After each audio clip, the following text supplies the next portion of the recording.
नमस्कार, मैं हूं आकृति पांडे और आप हमेशा की तरह मेरे चैनल पे ऑटिज्म के बारे में जानने के लिए आप जुड़े रहते हैं और आप मेरी वीडियोस को काफ़ी पसंद भी करते हैं और आपकी तमाम तरीके की मेरी वीडियोस को देख करके तमाम तरीके की क्वेरीज आती हैं जो कि मुझे बहुत अच्छा लगता है और उसको टाइम टाइम पे लाइव सेशंस करके मैं उसको सॉल्व करती हूँ। ऐसा मुझे बहुत अच्छा लगता है और आज का वीडियो उन्हीं से उसी की एक कड़ी से बना करके मैंने प्रेजेंट किया है आपके सामने।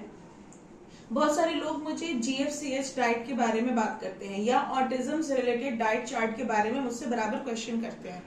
GFCH डाइट होती क्या है? GFCH डाइट के अंदर आपका शुगर का लेवल बहुत ज्यादा रिड्यूस कर देते हैं, मिल्क का लेवल रिड्यूस कर देते हैं। इससे होता क्या है, ऐसे डाइट का किस जगह पे इस्तेमाल होता है? ऑटिज्म से रिलेटेड तो इस्तेमाल होता है पर वो वर्चुअल ऑटिज्म के लिए इस्तेमाल नहीं होता है। न्यूरोलॉजिकल या जो क्लासिकल ऑटिज्म होती है वहां पर इस डाइट चार्ट का प्लान का इस्तेमाल होता है। और क्यों होता है? क्योंकि कुछ ऐसे ड्रग्स होते हैं जिसका अगर हम जब उसके मैनेजमेंट में जब हम इस्तेमाल करते हैं ना, तो वहां पर बच्चे का इंसुलिन लेवल ऊपर नीचे हो सकता है। कई बार बहुत सारी ऐसी भी चीजें हैं जो कि उसके अंदर अगर दूध के सेवन से रिएक्शंस डेवलप कर सकती हैं, जिसके लिए साइंटिस्ट ने एक GFCH डाइट चार्ट प्लान किया था और इस चीज को समहाउ ये आज हमारे इंटरनेट पे वायरल हो चुकी है और लोगों के बीच ये कुछ ज्यादा ये फेमस हो गई है। लेकिन आप इसका पहले मतलब समझिए, इसका दवाओं के साथ इसका रिएक्शन ना हो इसलिए इस डाइट चार्ट के अंदर कुछ ऐसे डाइट्स को मेंटेन किया गया जिससे सुक्रोज और ये मिल्क के लेवल को मेंटेन किया जाए, इसलिए इस डाइट चार्ट को फॉलो किया गया था। लेकिन वर्चुअल ऑटिज्म के साथ ये चीजें नहीं लागू होती हैं। वर्चुअल ऑटिज्म में क्या होता है कि बच्चे बहुत ज्यादा मोबाइल फोन देख करके ये प्रॉब्लम आती है और क्लासिक ऑटिज्म में मोबाइल फोन से ये प्रॉब्लम नहीं आती है, वो न्यूरोलॉजिकल होती है और वो कई बार हमारे कई जनरेशन के थ्रू हमारे पास आती है। कुछ ऐसे सप्रेस सिम्टम्स होती हैं हमारे कई जनरेशन में जहां से ये वापस आती है।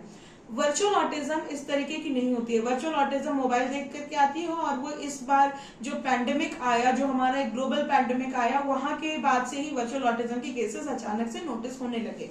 वर्चुअल ऑटिज्म में बच्चा हाइपर एक्टिव होता है और बस उसके रूटीन को मैनेज करना होता है और उसका स्क्रीन टाइम मैनेज करते हैं और वो चीजें मैनेज हो जाती हैं और एक्सपर्ट्स अपनी तरफ से कुछ सजेशन लगाते हैं या कुछ ट्रीटमेंट प्लान बताते हैं जिसके थ्रू इस डिसऑर्डर को मेंटेन किया जाता है। लेकिन हम अगर इसमें दूध को अगर कम कर दे, एक बच्चा है जो 2 इयर्स 3 इयर्स का, अगर हम उसका मिल्क स्टॉप कर दे, उसका शुगर स्टॉप कर दे, तो क्या होता है कि उसका अगर हम इस तरह के diet chart GFCH diet chart का अगर हम फॉलो करते हैं तो क्या होता है, उसके कुछ न्यूट्रिएंट्स ऐसे होते हैं जिससे कि आपके बच्चे का एनर्जी लेवल बिल्कुल ही डाउन हो जाता है। तो उसके साथ वर्क करने में हमारा काम बढ़ जाता है। बच्चे के अंदर अपनी तरफ से किसी भी चीज को करने की एनर्जी नहीं बची रह जाती है, वो ईगरनेस नहीं रहती है, वो आराम से किसी काम को नहीं करता है, पूरे टाइम थका रहता है। तो वहां पे डिसऑर्डर को पूरे तरीके से वॉश आउट करना हमारे लिए बहुत मुश्किल होता है। और दूसरी चीज कि वर्चुअल ऑटिज्म में किसी भी मेडिसिन का इस्तेमाल नहीं होता है, वो जस्ट रूटीन मैनेजमेंट और करेक्ट ट्रीटमेंट प्लान के थ्रू ही वो मैनेज हो जाता है। लेकिन जब वही हम क्लासिकल ऑटिज्म में आते हैं तो हमें पर्टिकुलर डाइट चार्ट की प्लानिंग की जरूरत होती है और हमें कुछ मेडिसिन की भी जरूरत होती है। तो इन्हीं चीजों को हमें समझना चाहिए। कई बार हम बहुत सारी चीजों को सर्च करते हैं, ये अच्छी चीज है, हमें कोई भी चीज को सोचना चाहिए, समझना चाहिए और उसको उसके बारे में डिटेल हमें नॉलेज होना चाहिए। लेकिन हम क्या करते हैं कि कुछ भी रैंडम चीज उठा करके और हम बिना कुछ जाने समझे उस चीज को फॉलो करने लगते हैं। अगर हम देखें तो गूगल पे बहुत सारी चीजों की सर्जरीज भी अवेलेबल है, like heart surgery, brain surgery, किसी भी तरीके की सर्जरी का वीडियो भी हमारे पास अवेलेबल है। तो क्या हमें उन वीडियोस को देख करके फॉलो करना चाहिए? क्या हम इतने एलिजिबल हैं कि हम 5 ईयर 7 ईयर्स की जो पढ़ाई या 8 या 9 ईयर्स जो लगा करके जो सर्जन तैयार होते हैं, जो कार्डियक सर्जन जो तैयार होते हैं, तो क्या हम उनका पढ़ाई को हम बस जस्ट एक 2 मिनट 3 मिनट के वीडियो को देख करके हम क्या उसको कर सकते हैं? क्या हम उसके लिए एलिजिबल हो सकते हैं? कभी भी नहीं होता। उसमें बहुत सारे ऐसी चीजें होती हैं जो कि वीडियोस में अनकवर्ड होती हैं और कायदे से ऐसे वीडियोस को ऑनलाइन सरफेस करना भी नहीं चाहिए, प्रमोट करना भी नहीं चाहिए। पर कुछ ऐसे एक्सपर्ट्स हैं जो अपनी चीजों को एडवर्टाइज करने के चक्कर में ऐसी चीजों को करते हैं और उसका लोग गलत तरीके से फायदा उठाने लगते हैं। या कुछ ऐसे लोग जो डॉक्टर्स के पास जाते हैं कंसल्ट करने के लिए और उसको पब्लिक वेलफेयर में अपलोड कर देते हैं, जिसका कि कुछ लोग बहुत गलत फायदा उठाते हैं।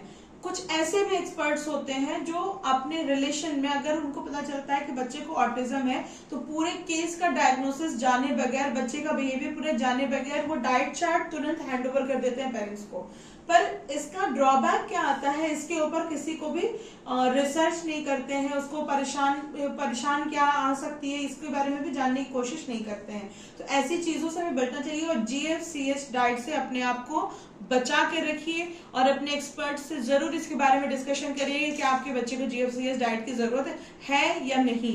तो इसके ऊपर आप खासा ध्यान रखिए। अपने बच्चे को मैं जब ट्रीटमेंट करती हूँ तो आपके बच्चे को मैं दूध का भी सेवन कराती हूँ, मैं शुगर का भी सेवन कराती हूँ, क्योंकि जब तक थेरेपी चल रही है तब तक तो वो बच्चा मैनेज रहता है, लेकिन जैसे ही थेरेपी स्टॉप होती है तो पुराने सारे सिम्टम्स अचानक से वो रिवाइज हो सकते हैं। इसलिए मैं अपने खाने में, बच्चों के खाने में मैं हर एक चीज को मेंटेन रखती हूँ। हाँ, मैं रेड मीट, अगर बच्चा नॉन वेजिटेरियन है फैमिली, तो मैं रेड मीट को थोड़ा अवॉइड करवाती हूँ, क्योंकि रेड मीट हाईली प्रोटीनियस होती है, उसमें बहुत ज्यादा प्रोटीन का लेवल हाई होता है, जिससे बच्चे के हाइपर एक्टिविटी को बूस्ट हो जाती है और बच्चा बहुत ज्यादा हाइपर एक्टिव हो जाता है।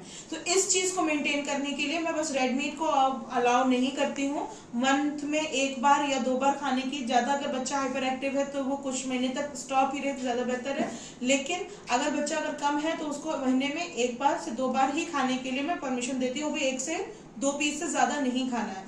तो इन चीजों को मैं अवॉइडेंस देती हूँ, लेकिन मैं कभी भी GFCH डाइट के सपोर्ट में नहीं रहती हूँ और मैं विदाउट मेडिसिन और विदाउट GFCH डाइट के ही मैं ट्रीटमेंट करती हूँ। बने रहिए हमारे चैनल के साथ। धन्यवाद।